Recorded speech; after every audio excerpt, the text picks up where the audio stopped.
વડોદરા શહેર police commissioner તરીકે Narasimha કોમરે charge સંભાળ્યો હતો. શહેર પોલીસ ભવન ખાતે આવી પહોંચતા તેમનું પોલીસ બેન્ડ સાથે પોલીસ અધિકારીઓ દ્વારા સ્વાગત કરવામાં આવ્યું હતું. પત્રકારો સાથેની વાતચીતમાં તેમણે જણાવ્યું હતું કે મધ્ય ગુજરાતમાં વડોદરા એ મુખ્ય શહેર છે, સંસ્કારી નગરી છે અને આજે ત્યાં મારી નિયુક્તિ રાજ્ય સરકાર દ્વારા કરવામાં આવી છે, જેની ખુશી છે. આગામી લોકસભાની ચૂંટણી નજીકમાં છે ત્યારે તમામ પ્રકારની સુરક્ષા વ્યવસ્થા સાથે આગામી લોકસભાની ચૂંટણી સુચારુ રૂપે સંપન્ન થાય તે માટે વડોદરા પોલીસ કટિબદ્ધ રહેશે. સાથે જ વડોદરા પોલીસના વિવિધ વિભાગો જેમાં સાયબર ક્રાઇમ સહિત અન્ય વિભાગોમાં આધુનિક સુવિધાઓ સાથે કાયદો અને વ્યવસ્થા થકી ગુનાખોરી પર અંકુશ રાખવા માટે વડોદરા પોલીસ તૈયાર હશે.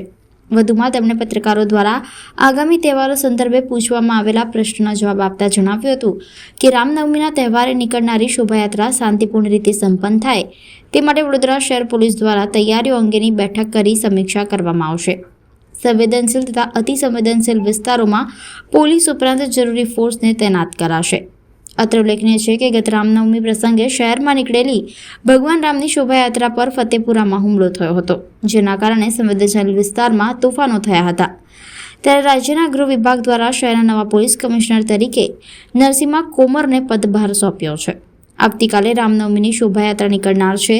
સાથે જ આગામી 7 મેના રોજ લોકસભાની ચૂંટણી યોજાવાની છે, જે નવા પોલીસ કમિશનર માટે મોટો પડકાર છે. આજે નવા પોલીસ કમિશનર પોતાનો પદભાર સંભાળ્યા બાદ રામનવમી બંદોબસ્તની રૂપરેખા અંગે સમીક્ષા કરશે અને સંવેદનશીલ વિસ્તારની અધિકારીઓ સાથે મુલાકાત લેશે. આવતીકાલે રામનવમીએ ભગવાનની 36 જેટલી શોભાયાત્રા નીકળનાર છે.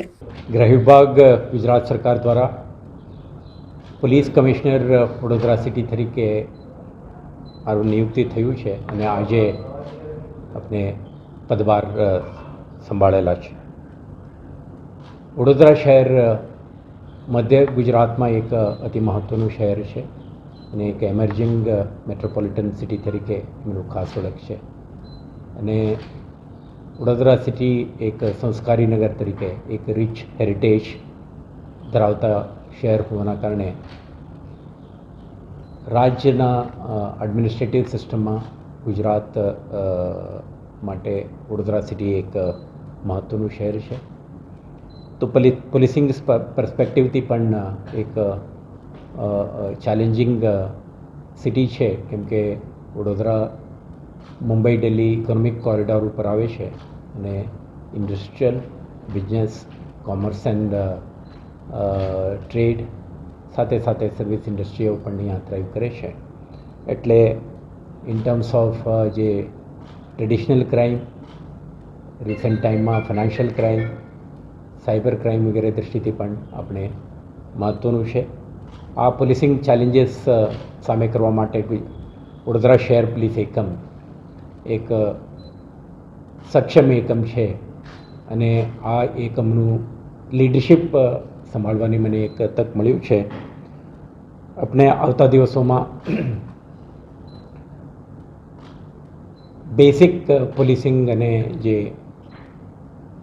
એમ્ફસિસ on property offences, body offences અને જે ટ્રેડિશનલ ક્રાઇમ સાથે સાથે આપણે જે વિશેષ તરીકે થતી ફાઇનાન્શિયલ ક્રાઇમ અને સાયબર ક્રાઇમના નિયંત્રણ માટે પણ આપણો ફોકસ રહેશે.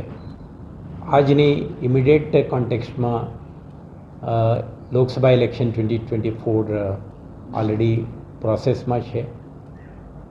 નોમિનેશન ફાઇલ કરવાની પ્રક્રિયા શરૂ થઈ ગયું છે. એટલે મોડલ કોડ ઓફ કન્ડક્ટ આખા પીરિયડમાં ઇલેક્શન કમિશન ઓફ ઇન્ડિયાના જે માર્ગદર્શી સૂચનાઓ છે, ગાઈડલાઇન્સ છે, તે મુજબ એક નિષ્પક્ષ, પાર્ટિસિપેટરી અને પીસફુલ ઇલેક્શન સંપન્ન થાય તે માટે વડોદરા પોલીસ સક્રિય રહેશે.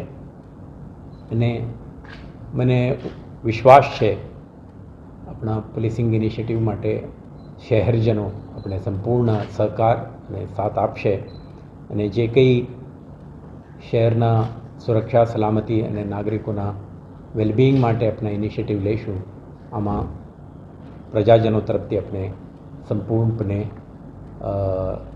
સપોર્ટ મળશે એવો વિશ્વાસ મને છે. Sir, thank you. રામનવમી આવી રહી છે ત્યારે ડીજે વગાડનારો પર શું કાર્યવાહી? વડોદરા શહેર પોલીસ ડિટેલ્ડ સિક્યુરિટી અરેન્જમેન્ટ કરી રહ્યા છે. ઓલરેડી આના પૂર્વ તૈયારીના રૂપે કેટલાક તૈયારીઓ થઈ ચૂક્યા છે અને આજે આપણે ચાર્જ લીધા પછી સિક્યુરિટી અરેન્જમેન્ટની સમીક્ષા પણ થશે.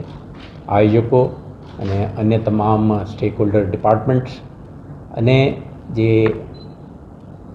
પર્ટિક્યુલર શોભાયાત્રાની જે સંવેદનશીલતાને મહત્ત્વને ધ્યાને રાખીને જે કંઈ સુરક્ષા વ્યવસ્થા ગોઠવાનું રહે, ઇન્ક્લુડિંગ આપણે તમે જે વિષયનો ઉલ્લેખ કરો છો, આ બધા વિષયોને ધ્યાને રાખીને શાંતિપૂર્ણ રીતે સંપન્ન થાય તે માટે તમામ પ્રયાસો.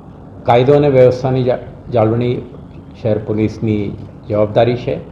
આપણા ઇતિહાસમાં જે બનેલી ઘટનાઓ, આજની પરિપ્રેક્ષ્યમાં જે સંવેદનશીલતા, બધા જ ધ્યાને રાખી જે કંઈ સુરક્ષા વ્યવસ્થાની જરૂર છે, ઇન્ક્લુડિંગ મોબિલાઇઝેશન ઓફ ફોર્સીસ, સંવેદનશીલ વિસ્તારમાં એમના તૈનાતકી, વિશેષ ઇક્વિપમેન્ટ એન્ડ ટૂલ કિટ્સ અને જે ક્રિમિનલ એન્ટી સોશિયલ એલિમેન્ટ્સ જો કંઈ પ્રયાસ કરવાનો એ અંદેશા હોય એવા વિસ્તારમાં આપણે એમને ટાર્ગેટ કરીને સંપૂર્ણ રીતે શાંતિ વ્યવસ્થા જળવાઈ રહે તે માટે તમામ આયોજન